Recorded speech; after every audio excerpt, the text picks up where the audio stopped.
Bom dia, Thaís. Bom dia a todos os ouvintes da Rádio Bandeirantes, do Jornal Gente. Muito Prazer falar com obrigada. vocês.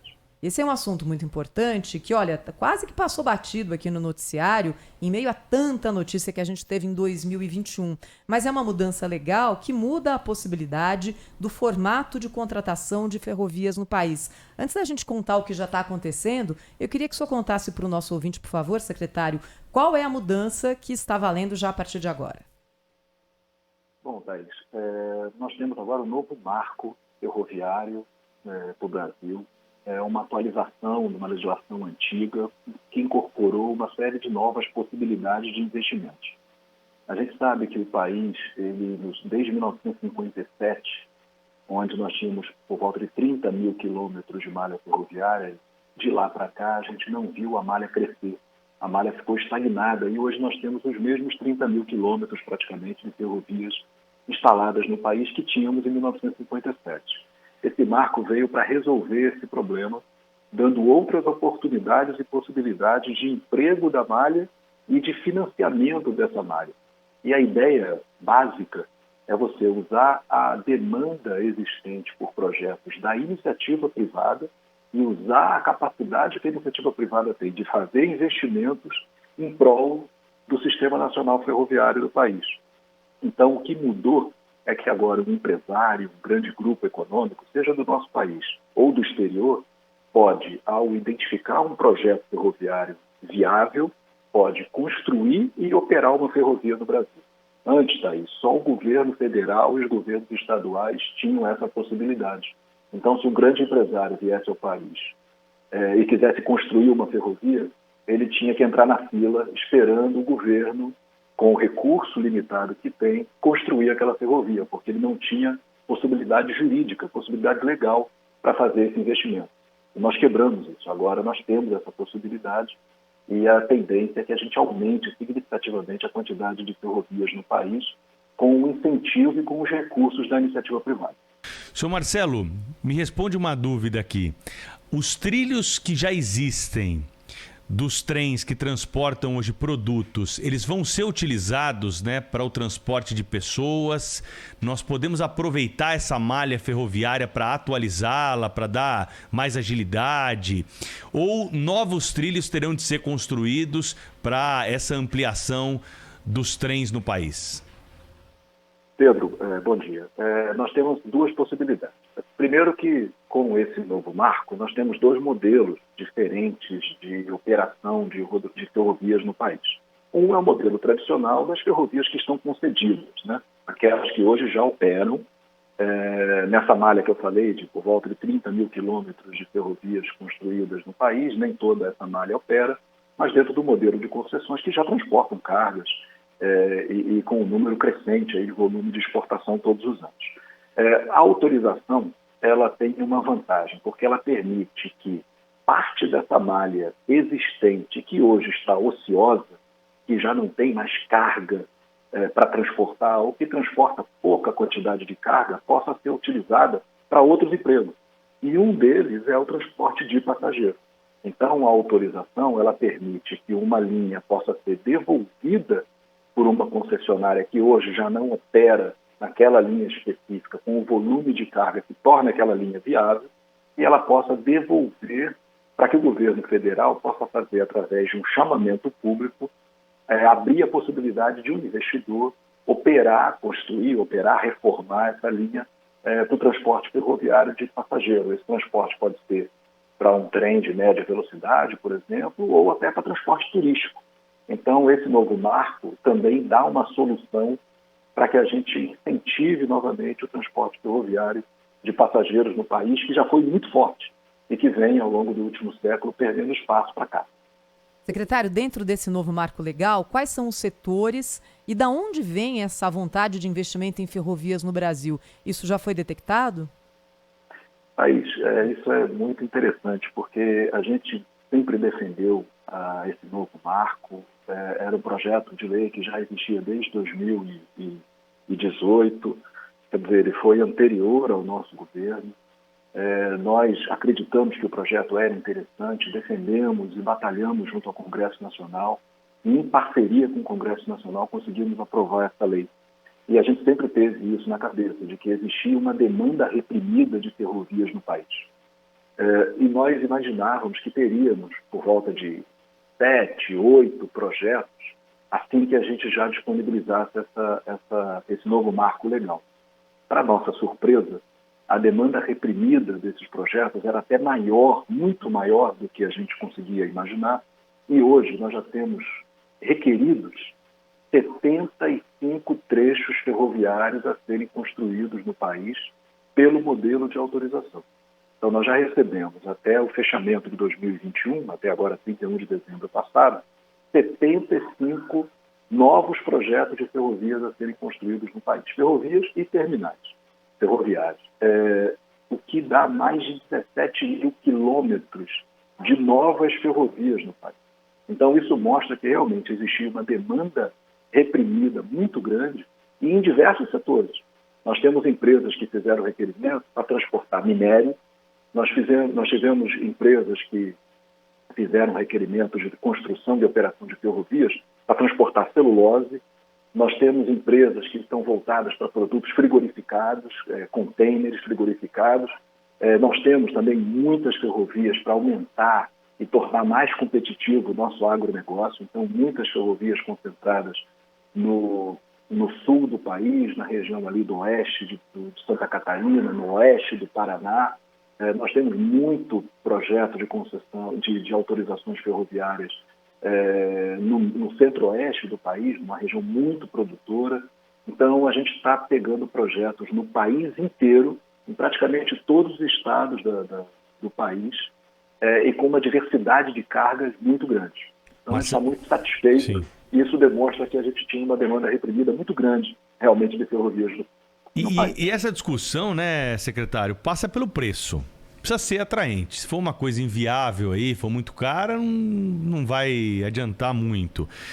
Tem alguma noção já de preço, de quanto nós vamos pagar por isso? Quem tiver que utilizar esse modal de transporte, né, para fazer uma substituição ao rodoviário, ao fluvial, existe alguma estimativa de quanto vai custar isso, né, para quem for aí um usuário desse tipo de serviço, seja o transporte de passageiro, de carga, seja lá o que for? Tem essa conta no programa de vocês? Tem sim, Pedro. Boa pergunta. Na parte de carga, nós já temos uma estimativa interessante que nos leva a crer que a gente vai ter uma redução global de custo de transporte no país da ordem, pode chegar a 30%, o que é impactante, muito significativo. Não só para o agronegócio, que já compete no mercado mundial, igualdade de condições, e que com o custo logístico reduzido vai competir ainda melhor, mas também para a possibilidade de outros transportes ferroviários de cargas que hoje não são transportados por ferrovia por falta de preço. Então, a gente acredita muito, Pedro, que a próxima década ferroviária no país vai ser do transporte de contêiner, dos produtos industrializados que vão agora, com uma nova opção de transporte de baixo custo, de custo reduzido, se tornar viáveis para sua exportação ou até para o fluxo do mercado interno. Isso é muito bom para a população, né? Porque a gente tem produtos chegando aos supermercados, à mesa do brasileiro, com custos de transporte reduzidos e também royalties entrando através de exportações desses produtos. Então, a gente tem uma oferta que vai ser muito grande de novas ferrovias. E hoje, como é que funciona, para você ter uma ideia, o custo ferroviário? Como a gente tem muito pouca ferrovia no país, o custo ferroviário compete com a rodovia, né, que está próximo. E o custo ferroviário ele é balizado por essa rodovia que é concorrente. Então, o custo ferroviário acaba sendo 5% a 10% inferior ao custo rodoviário, que é o seu competidor direto. Quando a gente tem uma oferta, um choque de oferta de ferrovias, a ferrovia passa a competir não só com a rodovia, mas passa a competir com ela mesma.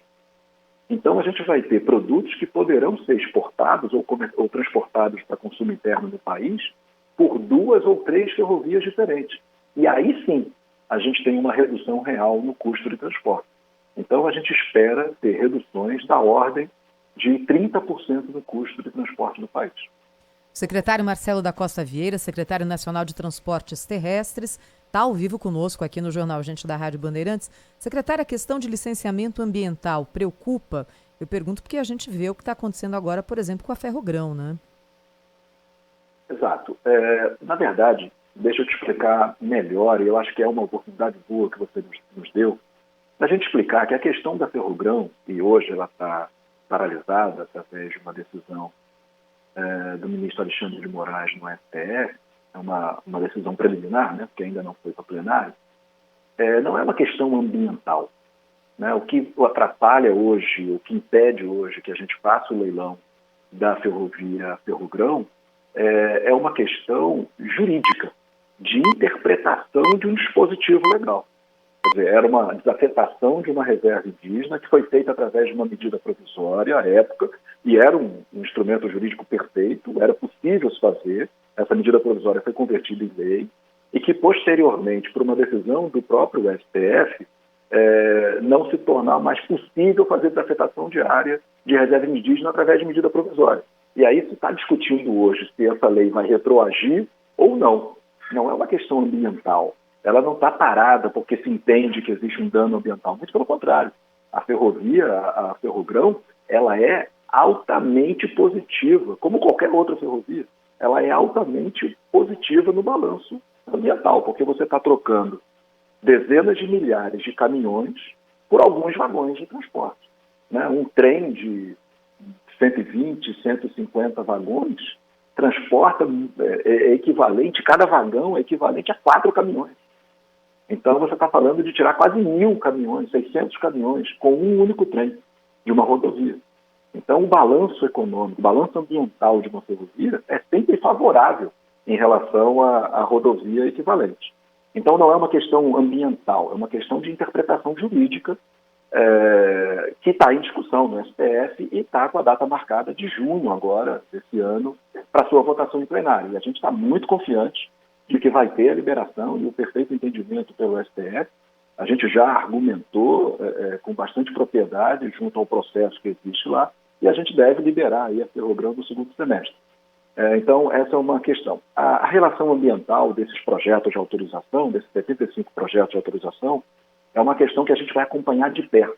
Na verdade, a responsabilidade pelo desenvolvimento dos projetos de engenharia e pelo licenciamento ambiental dessas obras é do autorizatário, é da iniciativa privada, é do requerente. Né? Mas o governo federal, por a gente já ter um know-how muito grande em desapropriações, elaborações de projetos de ferrovia e também em licenciamentos ambientais de empreendimentos de infraestrutura, a gente vai prestar essa consultoria para a iniciativa privada. Aí nós temos empresas públicas como a Valec, Engenharia e Construções, que têm um know-how muito grande para fornecer esse tipo de produto e de serviço, e a gente vai facilitar naquilo que for possível dentro das competências do governo federal para que esses nossos novos empreendimentos aconteçam no mais curto prazo.